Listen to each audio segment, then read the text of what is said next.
Salut les gens, j'espère que vous allez bien. Une petite vidéo pour vous faire un review sur le WWE NXT New Year's Devil.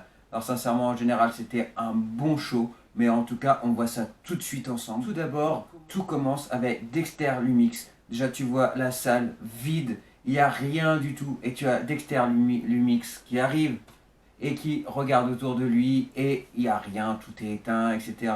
Donc du coup, il arrive au niveau des ordinateurs, il regarde, il teste la lumière, ok, tout est nickel, et là, il allume un grand interrupteur rouge, il la baisse, un levier, pardon, excusez-moi, et du coup, il la baisse, et là, boum, ça commence, et on voit ça tout de suite ensemble, les gens.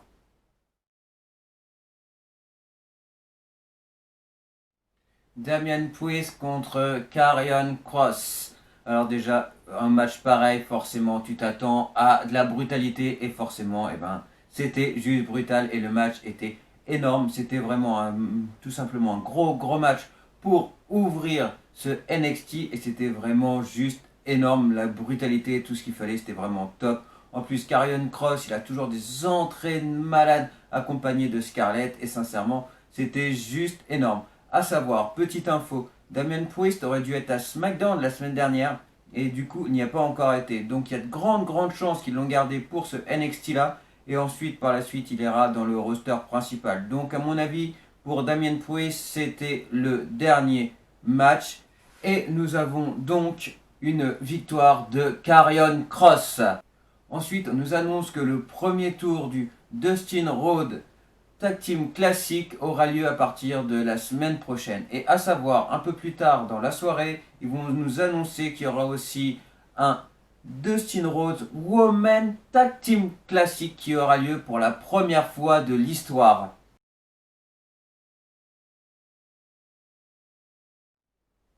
Alors là, les gens, j'ai vraiment été très étonné. Ce match-là, Grande Métallique contre Santo Escobar.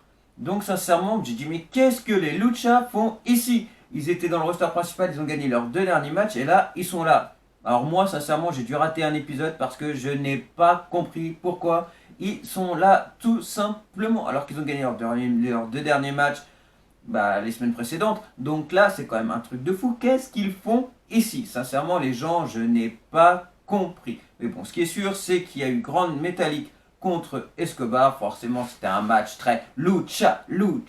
Et en plus de ça, c'est qui gagne? C'est Santo Escobar. Donc Grand Métallique gagne. Donc ils vont dans le roster principal et Lucha gagne. Et là, ils arrivent dans le NXT et ils perdent. Donc j'ai pas tout compris. Est-ce que c'était spécialement pour la soirée pour le NXT, ce que j'espère, ou est-ce qu'ils vont faire un petit retour dans le NXT, ce que j'espère pas. Donc voilà, ça c'est que mon avis. Si vous en savez plus les gens, je veux bien vous mettre des informations parce que moi je ne les ai pas. Après, est-ce que c'est pour mettre Santo Escobar encore plus en avant? Je ne sais pas, mais en tout cas, les Lucha House Party étaient à NXT. Ensuite, on nous présente une petite vidéo de Mercedes Martinez qui dit être super heureuse de faire son retour. Et ce qui l'importe, c'est pas d'être catcheuse de l'année, mais plutôt le titre féminin.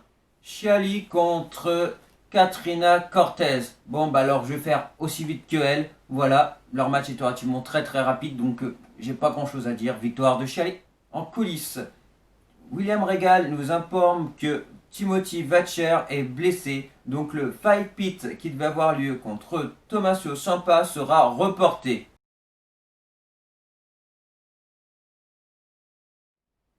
Alors là, les gens, certainement mon deuxième match préféré de ce NXT. C'était juste tout simplement énorme. Nous avions Rhea Ripley contre Raquel Gonzalez. Alors sincèrement, ce match était relativement intense. Tu n'avais pas le temps de t'ennuyer, mais clairement pas. Des chaises et des tables qui volent sur Rhea Ripley qui se retrouvent en dessous. Plus tard, Rhea Ripley qui se venge sur Raquel Gonzalez qui l'a fait passer à travers une porte en verre.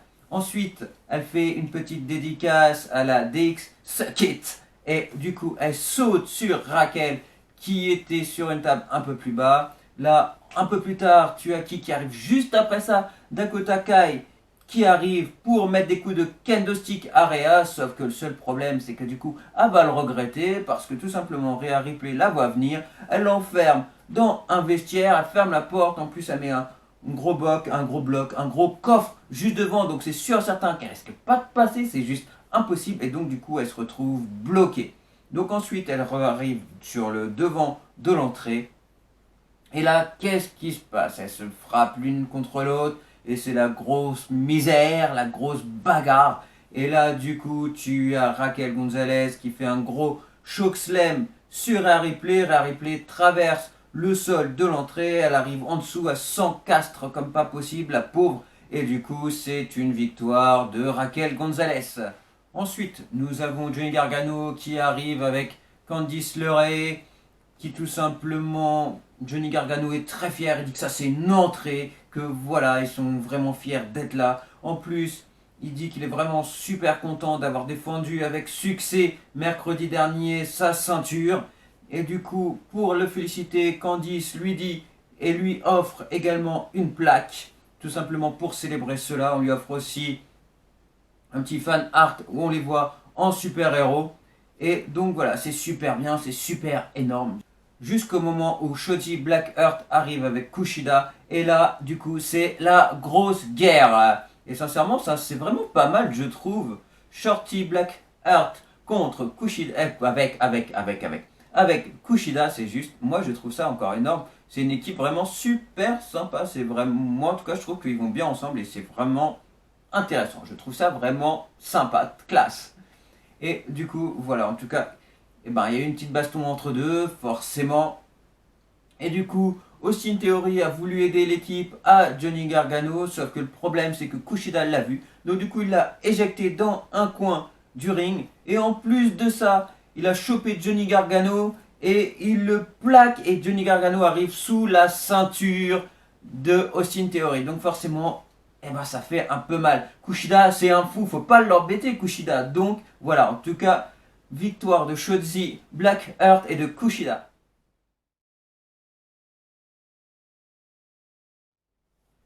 Bon, alors là, les gens, on nous a annoncé quelque chose juste après ça. Mais alors, j'espère que ça va pas mettre la guerre. Franchement, les gens de la WWE NXT, on met pas un takeover le 14 février. C'est histoire de faire des histoires dans les coupes, ça quand même. Le 14 février. Vous êtes sûr? 14 février, on place un takeover. Bon, bah alors ça va être le moment, si c'est pas le cas, de faire aimer à votre chérie eh ben, le catch tout simplement. Parce que sinon ça va être compliqué le 14 février, moi je vous le dis les gens. C'est des coups être célibataire ça la WWE, c'est... Ouais, bon bah en tout cas un NXT Takeover le 14 février.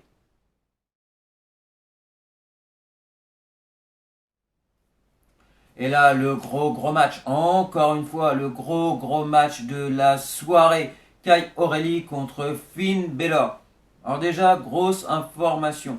Ouais, le catch, c'est truqué. Le catch, machin, un truc. Ouais, bon, en tout cas, ça fait 2 fois que Kai O'Reilly et Finn Balor, ils s'affrontent et à chaque fois, ils se blessent. Donc, et ben là, malheureusement, ils sont blessés et j'espère vraiment qui vont bien. Parce que du coup, Kai O'Reilly doit faire des rayons X pour sa mâchoire, voir si elle est cassée.